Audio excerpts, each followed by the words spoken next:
ninazungumza habari za sadaka. Lakini nimeweka kichwa ambacho kitawasumbua kidogo, zaka na dhabihu. Jamani, Bwana Yesu asifiwe. Zaka nimeanza sasa, ni sehemu ya 10 ya mapato yako yote. Kila unachokifanya sehemu ya 10 si ya kwako, ni ya Bwana. Sema ni ya Bwana. Sema zaka ni ya Bwana. Zaka ni ya Bwana. Zaka ni ya Mungu wangu. Jina la Bwana libarikiwe. Na nilipokuwa naangalia kutafuta neno dhabihu, kwa Kiingereza to sacrifice, lakini nilipokuwa namsikiliza hata mchungaji wakati anatoa maelezo hapa, nikakuta tena moyo uliopondeka, uliovunjika ni dhabihu. Na sasa nikapata msamiati mwingine, dhabihu.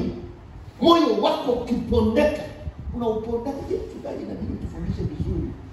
Daudi ndiye anayesema maneno haya. Soft heart, moyo ambao uko tayari kupokea kutoka kwa Mungu. Moyo uliopondeka, moyo uliopondeka ni kama kumwambia mzee Rume, hebu simama. Kaa chini.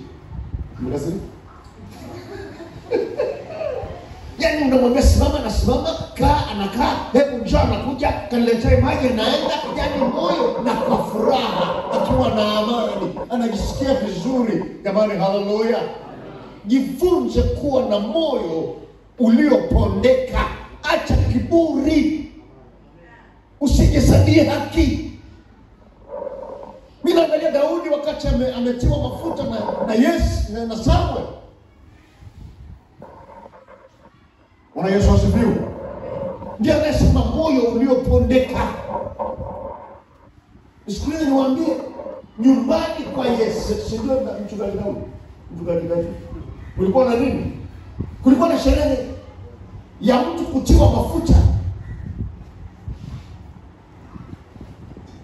Baba yule watoto wake aliwaweka wakfu, aliwatakasa, walishatakaswa kwa ajili ya anointing. Wamevaa sawasawa, wamevaa nguo, na wawili walikuwa ni wanajeshi, wamevaa kombati zao. Samuel anafika kwa sababu ni nabii, saluti zinapigwa. Huyu dogo, nyumbani kuna sherehe kweli, mtoto mdogo yule wa mwisho ndio anamtuma kuchunga mchungaji. Hebu siacheni kuomba. Mimi ningeenda na yule yani.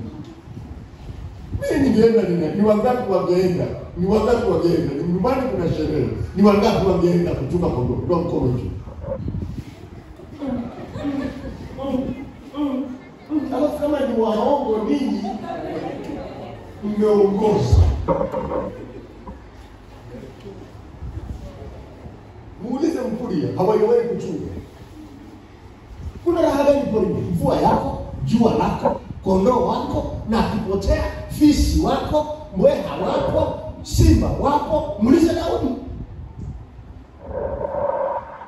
Ndio hata katika tuma yake anasema mamangu alinichukua mimba hatiani. Aliona kabisa kwamba hata nyumbani hapendi. Labda mama yake alichukua. Nasema mama alinichukua mimba hatiani, si alikuwa na Mungu. Hatia gani alipata? Alichika. Bwana siku anasema amechika. Au alichipuka. Kutoka mchepuko. Nenda chunga kule wazako wanatoa wakfu. Na Yesu anaulizwa, anasema wako wote hapa hivi. Na yuko dogo anachunga kondoo, akasema hatukae mpaka huyo anayechunga kondoo. Na huku Mungu alishamwambia Yesu, nimejipatia katika nyumba ya Yesu mtu wa moyo wangu. Wewe mtu wa moyo wa Mungu anachukua kondoo. Wakati nyumbani mnasema yes. He was humble boy. Alikuwa mnyenyekevu. Hakwenda huko analia, amekwenda kwa raha. Hakuna Mungu kama wewe. Hakuna kama wewe. Kuna muziki. Hafikiri habari ya nyumbani, hafikiri habari ya jamii, anafikiri habari za kuangalia kondoo wako salama, kwa sababu ni wa baba, nami ni mtoto wa baba, lazima nikae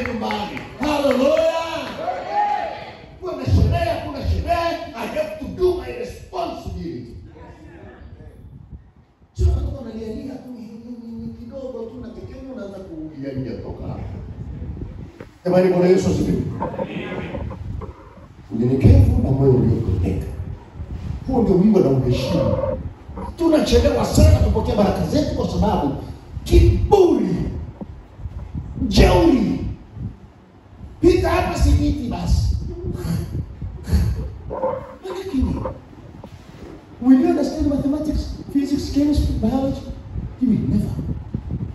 Mwalimu Hamisi mtaki nani alipotoka kwa Kigoma kuja kusoma? Toka Kigoma.